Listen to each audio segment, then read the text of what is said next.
Quero cumprimentar a todos com a paz do nosso Senhor e Salvador Jesus Cristo. Estamos de volta para continuarmos a estudar as lições da Escola Bíblica Dominical, terceiro trimestre de 2017, que tem como título A Razão da Nossa Fé. Assim cremos, assim vivemos. Desta feita, nós iremos estudar a lição 13, a última lição, que será ministrada no dia 24 de setembro de 2017, que diz sobre a família e a sua natureza. O texto áureo: portanto, deixará o varão seu pai e sua mãe e apegar-se-á à sua mulher, e serão ambos uma carne. Gênesis, capítulo 2, versículo 24. A verdade prática: o casamento foi instituído por Deus e ratificado por nosso Senhor Jesus Cristo como união entre um homem e uma mulher, nascidos machos e fêmea. A leitura bíblica em classe se encontra em Gênesis, capítulo 2, versículo 18 ao 24. E disse o Senhor Deus: não é bom que o homem esteja só, far-lhe-ei uma adjuntora que esteja como diante dele. Havendo, pois, o Senhor Deus formado da terra todo animal do campo e toda ave dos céus, as trouxe a Adão para este ver como lhe chamaria. E tudo o que Adão chamou a toda alma vivente, isso foi o seu nome. E Adão pôs os nomes a todos os gado e às aves dos céus e a todo animal do campo. Mas para o homem não se achava adjuntora que estivesse como diante dele. Então o Senhor Deus fez cair um sono pesado sobre Adão, e este adormeceu, e tomou uma das suas costelas e cerrou a carne em seu lugar. E da costela que o Senhor Deus tomou do homem, formou uma mulher, e trouxe-a a Adão. E disse a Adão: este é agora osso dos meus ossos e carne da minha carne. Esta será chamada varoa, porquanto do varão foi tomada. Portanto, deixará o varão seu pai e a sua mãe, e apegar-se-á à sua mulher, e serão ambos uma carne. Comentário da lição. Introdução. A família é assunto de interesse geral, de cristão e não cristão, de religioso e não religiosos. Trata-se de um projeto de Deus para os seres humanos. O livro de Gênesis traz um breve e singelo relato de como tudo isso começou e também revela o propósito de Deus para a família. Não existe prazo de validade para os princípios estabelecidos nessa narrativa e eles continuam valendo na atualidade. Esse é o enfoque da nossa última lição. Primeira parte da lição: a origem. Primeiro tópico: o homem e a mulher. No relato da criação, ambos aparecem juntos, mostrando a igualdade ontológica do homem e da mulher.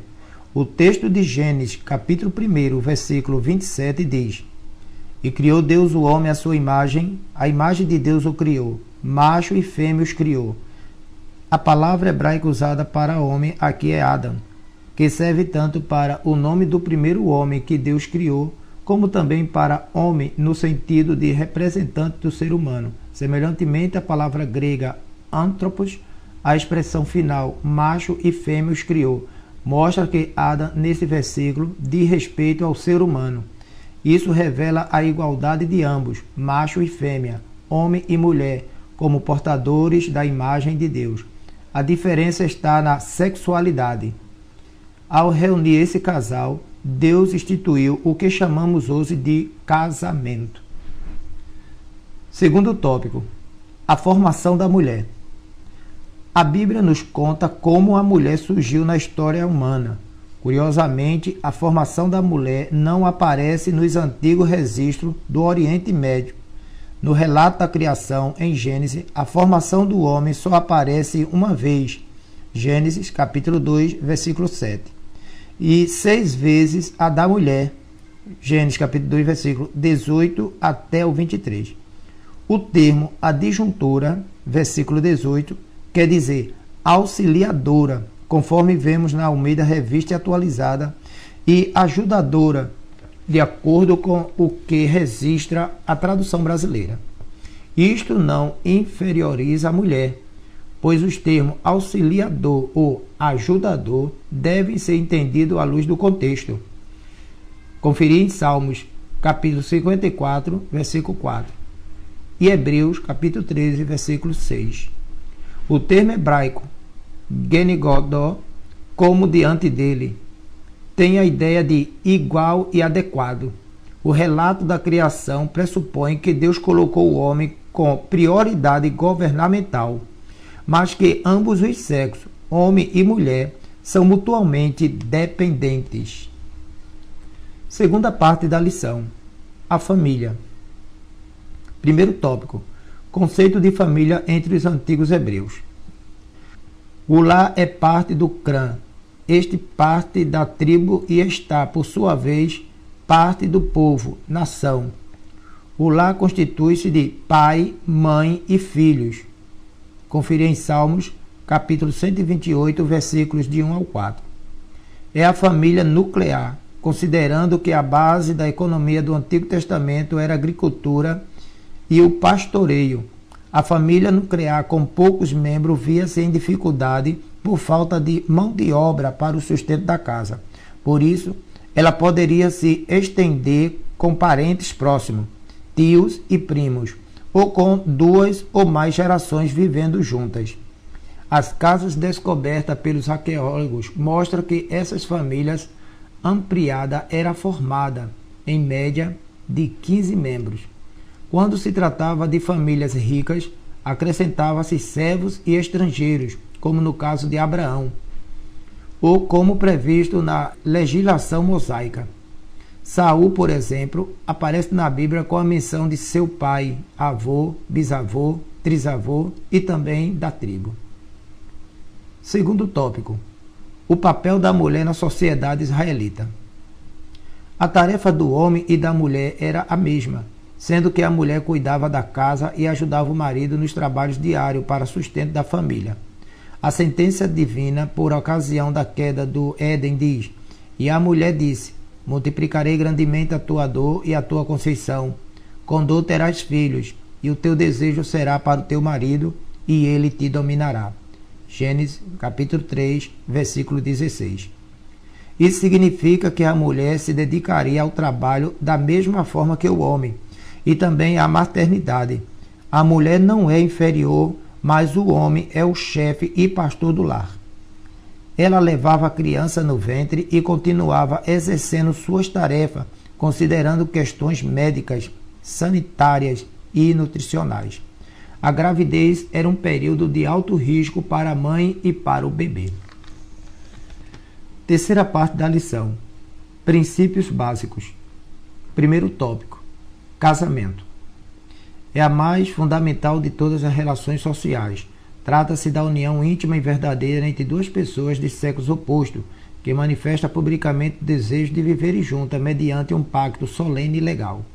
Não existe no universo, entre os seres vivos inteligentes, uma intimidade maior do que a que existe entre marido e mulher, exceto apenas entre as 3 pessoas da Trindade. Deus estabeleceu a família para companheirismo mútuo e felicidade, para uma convivência amorosa. A declaração: portanto, deixará o varão seu pai e a sua mãe, e apegar-se à sua mulher, e serão ambos uma carne, como diz em Gênesis capítulo 2, versículo 24. Apresenta 3 princípios básicos sobre o casamento: monogamia, 1 Coríntios capítulo 2, versículo 2, heterossexualidade, Gênesis capítulo 4, versículo 1 e o 25, e indissolubilidade, Mateus capítulo 19, versículo 6. Segundo tópico: monogamia. O termo diz respeito às sociedades que adotam o princípio do casamento de um homem com uma única mulher e vice-versa, conforme estabelecido pelo Criador. As palavras "e apegar-se-á à sua mulher" aponta para o princípio monogâmico. O texto não diz "às suas mulheres", mas, pelo contrário, "à sua mulher". Essa verdade expressa o pensamento bíblico. Terceiro tópico: heterossexualidade. Um dos propósitos divinos na criação do homem e da mulher é a procriação, visando a conservação dos seres humanos na terra. Macho e fêmea os criou, e Deus os abençoou, e Deus lhes disse: frutificai e multiplicai-vos e enchei a terra. Quando Deus formou a mulher da costela de Adão, a Bíblia afirma: deixará o varão o seu pai e a sua mãe e apegar-se à sua mulher. Isso mostra que a diferenciação dos sexos assegura as particularidades de cada um na união conjugal. Postura necessária à formação do casal. O homem se une sexualmente à sua esposa, como resultado do amor conjugal, não só para procriar, mas para uma vivência afetuosa, agradável e prazerosa. O relacionamento sexual aprovado na Bíblia é o de um homem e de uma mulher dentro do matrimônio.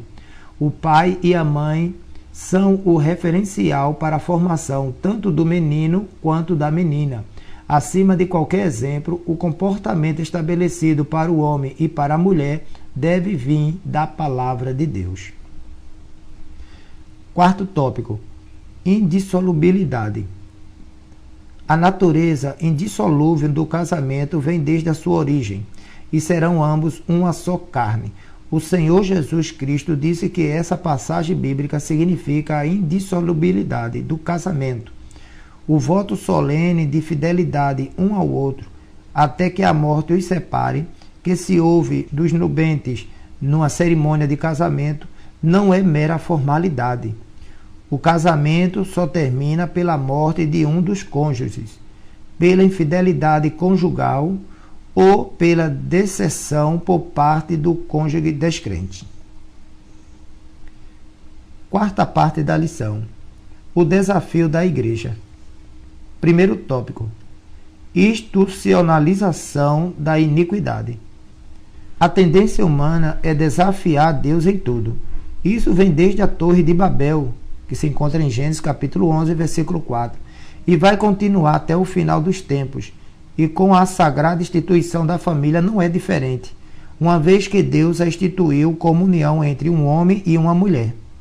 O atual sistema de coisas que institucionalizar a iniquidade ao considerar legítima diante de Deus a união de pessoas do mesmo sexo é ir longe demais em uma verdadeira afronta a Deus.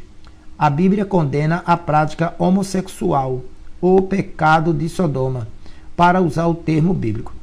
O avanço dessa prática é um dos sinais do fim dos tempos. A Bíblia condena de maneira direta tal estilo de vida. Conferir Romanos capítulo 1, versículo 26 e 27. Segundo tópico: a inversão de valores. O que se vê hoje é a tentativa de tornar o errado certo e o certo errado. Isaías capítulo 5, versículo 20. O mundo atual está invertendo os valores em busca do hedonismo, ou seja, a procura indiscriminada do prazer, gozo, sensual, deleite sexual. Mas essas autoridades vão prestar contas de tudo isso. Esse também era o desafio da igreja do período apostólico. O apóstolo Paulo denunciou também essa inversão de valores, dizendo que mudaram a verdade de Deus em mentira, adorando e servindo a criatura em lugar do Criador, o qual é bendito eternamente. Amém. Conferir em Romanos capítulo 1, versículo 25. Conclusão. Diante do exposto, entendemos que Deus criou o homem e a mulher para ser mutuamente dependentes. Entretanto, cada um em sua particularidade para, juntos com os filhos, a herança do Senhor, formarem um núcleo familiar. Essa é, então, a primeira estrutura social humana. Que Deus continue abençoando-os a todos em nome de Jesus. Amém.